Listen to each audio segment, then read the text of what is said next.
Great Mughals میں میرے سب سے زیادہ نمبر تھے کیونکہ میں انہیں بڑے شوق سے پڑھتی تھی کہ وہ کس طرح وہ یہاں پہ آئے, کیسے ان کے کہاں مزار ہے, کدھر انہوں نے باغ بنائے, کہاں انہوں نے جیسے شاہی موسک آپ دیکھیں مسجدیں بنائی, کس طرح انہوں نے تعمیرات کی.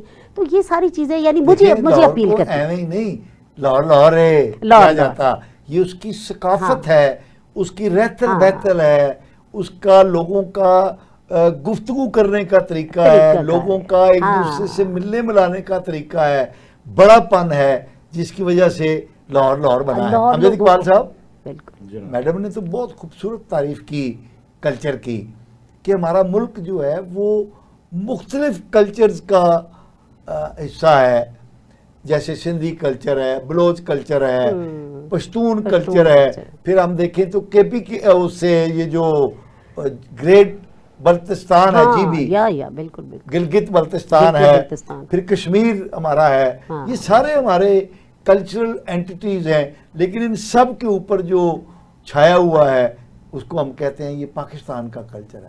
آپ کیا کہیں گے؟ یہ بات آپ کی ٹھیک ہے کہ پاکستان اس میں ہماری شناخت ہے, اس میں تو کوئی دوسری رائے نہیں ہے, اور پاکستان کی اپنی اوورال جن کو ہم قومی شناخت کہتے ہیں وہ ہیں, وہ بہت ساری چیزیں ایسی ہیں, ان کی ہم مثالیں بھی دے سکتے ہیں. لیکن جہاں تک علاقائی کلچر کی جب ہم بات کرتے ہیں, اپنے صوبوں کے کلچر کی بات کرتے ہیں, اپنے شہروں کے کلچر کی بات کرتے ہیں, تو یہ صرف پاکستان میں نہیں پوری دنیا میں عام طور پر تھوڑے فرق کے ساتھ ایسا ہی ہوتا ہے کہ تھوڑے ایریے کے ساتھ تھوڑا جو آپ سفر کرتے ہیں تو لوگوں کے رسم و رواج, لوگوں کا رت, لوگوں کا لہجے, لوگوں کی لینگویج تبدیل ہوتی جاتی ہے. اور اس میں ایک چیز اور آپ ذہن میں رکھیے گا کہ یہ جو کلچر, یہ رسم و رواج بیسیکلی ہیں ایک خاص کمیونٹی کے, جہاں پہ بھی کوئی رہتے ہیں. فرض کریں جی یہ لاہور کی بات کر رہی ہیں کہ جو وال سٹی جس کو ہم کہتے ہیں دوسرے لفظوں میں عام طور پہ, وہ پرانا لاہور ہے اور اس کے اندر رہنے والے وہی لوگ ہیں. اس میں کوئی نئے لوگوں کو وہاں پہ رہنے کا بہت کم موقع, اور یہاں سے گئے کئی لوگ ہوں گے لیکن بسیں نہیں ہیں. اس کی وجہ یہ ہے کہ وہاں پہ گنجائش ہی نہیں تھی. وہاں پر کہا جاتا ہے کہ وہاں پر گلیاں اتنی تنگ ہیں. جی بالکل, سامنے سے آنے والے بندے کو اگر راستہ دینا ہو تو آپ کو سائڈ پہ ہونا پڑے گا. اس طرح کی گلیاں اتنی تنگ ہیں کہ دو بندے برابر پہ ایک دوسرے کو کراس نہیں کر سکتے. لیکن اس کی وجہ یہ ہے کہ وہ چونکہ ایک خاص ایریا, وہاں پہ لوگ نسل در نسل رہ رہے ہیں, وہ ان کی جو عادات ہیں, ان کی جو رسم و رواج ہیں, ان کی سوچ ہے وہ ایک جیسی ہو جاتی ہے. پھر آپ نے تھوڑی دیر پہلے آپ نے ذکر کیا تھا کہ سوسائٹیاں, کھلی سوسائٹیاں, وہ بیسیکلی مکسڈ کلچر ہے. اس کی وجہ یہ ہے کہ وہاں پہ لوگ ہر جگہ سے, کوئی اندرون شہر سے بھی آیا ہوگا, کوئی اچھرا سے چلا گیا ہوگا, کوئی گجرانوالہ سے آیا ہوگا. جی بالکل, وہ ایک مکسڈ کلچر. اور وہ اچھا, ان سوسائٹیوں کے اندر بھی جو ایک جیسے لوگ ہوتے ہیں وہ اپنا ایک چھوٹا سا کلچر بنا لیتے ہیں, وہاں پہ اپنی رسم و رواج بنا لیتے ہیں.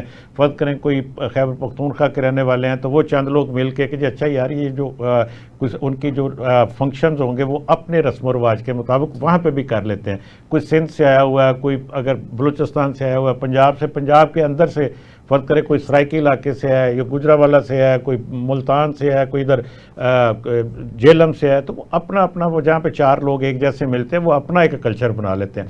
اب معاملہ یہ ہے کہ ان کلچرز کو آپ ہر ایک کی آنر کرنی چاہیے, ہر ایک کو اس کا عزت احترام کرنی چاہیے, لیکن ان کو آپ آگے کیسے لے کے چل سکتے ہیں, کیسے آپ ان کو آپ ایک اوورال کلچر, جیسے ہم کہتے ہیں پنجاب کا کلچر ہے, جیسے ہم کہتے ہیں سندھ کا کلچر ہے, تو اس کو ہمیں امپلیمنٹ کرنا چاہیے, کوشش کرنی چاہیے کہ وہ ایک رسم و رواج جس کو سارے اڈاپٹ کرتے ہوں اس ایریا میں رہنے والے, ان کو ہم لے کے آگے چلیں, ان کو ہم آگے بڑھائیں اور اس کی پرورش کرنی چاہیے, اس کی تشہیر کرنی چاہیے. وہ بیسیکلی اس ایریا کی, اس علاقے کی ایک پہچان بن جاتے ہیں. یہ ساری گفتگو کا مقصد یہ تھا کہ کچھ ایسی چیزیں جو ہوتی ہیں, جیسے پاکستان کا آپ نے شروع میں ذکر کیا تھا, کچھ ایسی بھی ہوں گی کچھ چیزیں جو اس ریجن کی ہوں گی, پورے برِ صغیر کی ہوں گی.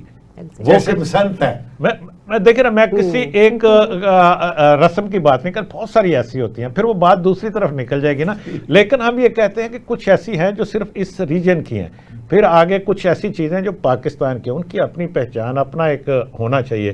جیسے ہم کہتے ہیں ہم نے ایک قرار دے دیا کہ قومی لباس ہے، یہ جناب شلوار قمیض قومی لباس ہے ہمارا، ٹھیک ہے، اس کی پروموشن ہونی چاہیے، ہمیں فخر ہونا چاہیے. لیکن اس کے نیچے آ جائیں، ہم کہتے ہیں یار پنجاب کا لباس کون سا ہے، تو وہ اس کی پنجاب کے لیول پہ جب آپ کوئی کام کرتے ہیں، کلچر کو پروموٹ دیتے ہیں، اس کو پھر ان کی موسیقی کے حوالے سے آ جاتا ہے، پھر ان کے ریتل پہ آ جاتا ہے، ان کی شادیوں پہ آ جاتا ہے، ان کے باقی سارے جو آپ کے میل جول میں آ جاتا ہے، کس طرح سے کس کو ملنا ہے، کتنی گرمجوشی سے ملنا ہے، پھر یہاں تک آ جاتا ہے کہ آپ نے دشمنی کیسے نبھانی ہے. وہ بھی کلچر کا حصہ ہے. وہ بھی کلچر کا حصہ ہے. کئی علاقوں میں یہ ایسے ہی ہے کہ جی آپ نے کیسے نبھانی ہے. بس یہ ہے کہ جی اس کو آپ بتانا چاہیے لوگوں کو کہ بھئی اس علاقے کا کلچر، اس علاقے کی رسم و رواج، اس علاقے کی روایات، بہت بڑا ایک جو اس میں روایات کیا ہے، ان سے سب کو آگاہ ہونا چاہیے. تو یہی ہے سارا کچھ. جی میڈم، یہ تو ہو گیا کلچر. اب یہ جو ہم دیکھ رہے ہیں کہ یہ جو انفارمیشن ٹیکنالوجی کے فروغ کے باعث، یہ نیٹ کے فروغ کے باعث، یہ سیلولر فون کے باعث، یہ جو ہمارے سوشل میڈیا کے باعث جو نئے نئے ٹرینڈز ڈیولپ ہو رہے ہیں، اور اس سے جو ہمارا پرانا کلچر برباد ہو رہا ہے اور ایک نیا کلچر ترتیب پا رہا ہے، اس کو آپ کس نظر سے دیکھتے ہیں؟ سر سب سے پہلی بات تو یہ ہے نا، دیکھیں جیسے ابھی سر نے کہا، امجد صاحب نے بڑی خوبصورت بات کی ہے کہ ہر ایک علاقے کا اپنا کلچر ہے، اپنا رہنے سہنے کی، گفتگو کرنے کے، کھانے پینے کے وہ طریقے ہیں، وہی ان کا کلچر جو ہے ڈکلیئر ہوتا ہے. لیکن اب صورتحال یہ ہے کہ جیسے آپ نے کہا ہے کہ یہ موبائل سے جو لوگ آج اسپیشل یہ جو نئی نسل ہے، ہم لوگ تو شاید پھر بھی میرا خیال ہے کہ اس سے ہم وہ آخری نسل ہے، میں یہ سمجھتی ہوں، میں اور سر کی بات کری کہ ہم وہ آخری نسل ہیں جو میرا خیال ہے کہ اپنے کلچر کو ساتھ لے کے چلنا چاہتے ہیں. ہمیں پسند ہے کہ پاکستان کا یہ بھائی یہ رہنے سہنے کے طریقے ہیں، دوست احباب سے ملنے کے ایسے طریقے ہیں ان کے، جیسے انہوں نے ابھی بڑی اچھی بڑی خوبصورت بات کی کہ جیسے دشمنی کیسے نبھانی ہے، یعنی بہت بڑی بات کی انہوں نے، ورنہ لوگ دوستی نبھانے کی باتیں کرتے ہیں، دوستی دشمنی کیسے نبھانی ہے، اس کے بھی اصول ہیں. آپ یہ دیکھیں نا کہ وہ کسی نے کہا تھا نا کہ جنگلوں بھی کوئی اصول ہوتے ہیں، تو جنگلوں کے بھی اگر کوئی اصول ہوتے ہیں تو دشمنی نبھانے کے بھی کوئی اصول ہوتے ہیں. اور ڈیسنٹ لوگ ہمیشہ اپنے معیار کے حساب سے رہتے ہیں، وہ کبھی گرتے نہیں ہیں معیار سے. ٹھیک ہے، آپ کے اختلافات ہو سکتے ہیں، آپ کے انڈیفرنسز ایک دوسرے کے ساتھ ہو سکتے ہیں، اس کی رسپیکٹ کریں. اچھا لیکن میڈم میں آپ کو ایک چھوٹی سی چیز بتاتا ہوں. جی سر. امجد اقبال صاحب، جب ہم چھوٹے چھوٹے تھے تو مجھے یاد ہے کہ 70 71 یا 77 کے الیکشن تھے، ہم جماعت اسلامی کی طرف تھے، ہمارے علاقے میں پیپلز پارٹی کا زور تھا، تو ہمارے ابا جی اور ہم جماعت اسلامی کی کمپین. آپ 77 کی بات کریں. ٹھیک ہے. تو پیپلز پارٹی کے لوگ ہماری والدہ کو، یعنی میں بتا رہا ہوں کلچر کیا تھا، چلو خالہ جی چلو تو ووٹ پوا لیے. والدہ اس زمانے کی والدائیں بڑی سادی سی ہوتی تھی، تو وہ پیپلز پارٹی کے لوگ ہماری والدہ کو اپنے ساتھ لے گئے، وہ بیٹوں کی طرح تھے. جا کے انہوں نے، اب والدہ ہماری کو پتہ ہی نہیں تھا کہ ووٹ کیسے ڈالا جاتا ہے، تو انہوں نے ساتھ جا کے تو تلوار پہ مہر لگوا دی، اور اس کے بعد وہ بڑے احترام سے گھر لے کر آئے، اور اس کے بعد انہوں نے شروع کر دیا جی کہ انہوں نے اپنا کام تو کر دیا. ٹھیک ہے. تو اس میں کوئی وہ غصہ اور وہ کوئی دشمنی نہیں آئی، یعنی یہ کامن تھا اپنے سیاسی تعلقات اور وہ اپنی جگہ پہ.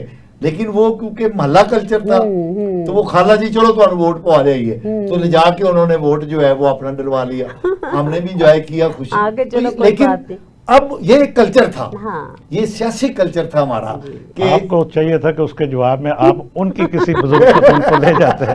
تو مطلب یہ ایک کی پتہ لے ہی گیا ہوں، یہ ایک مثبت پہلو تھا کہ سیاسی ڈفرینسز کو دشمنیوں میں نہیں بدلا جاتا. بالکل سر، آپ بڑی لیکن انفارچونیٹلی امجد اقبال صاحب، اب تو سیاست کو ایک نام نہاد لیڈر نے وہ دشمنی میں بدل دیا، غلاظت میں ڈال دیا. تو اچھا خیر چھوڑیں، وہ تو گندی بات ہے. یہ بتائیں کہ یہ جو نیا کلچر نوجوانوں میں ڈیولپ ہو رہا ہے، یہ سوشل میڈیا کی وجہ سے،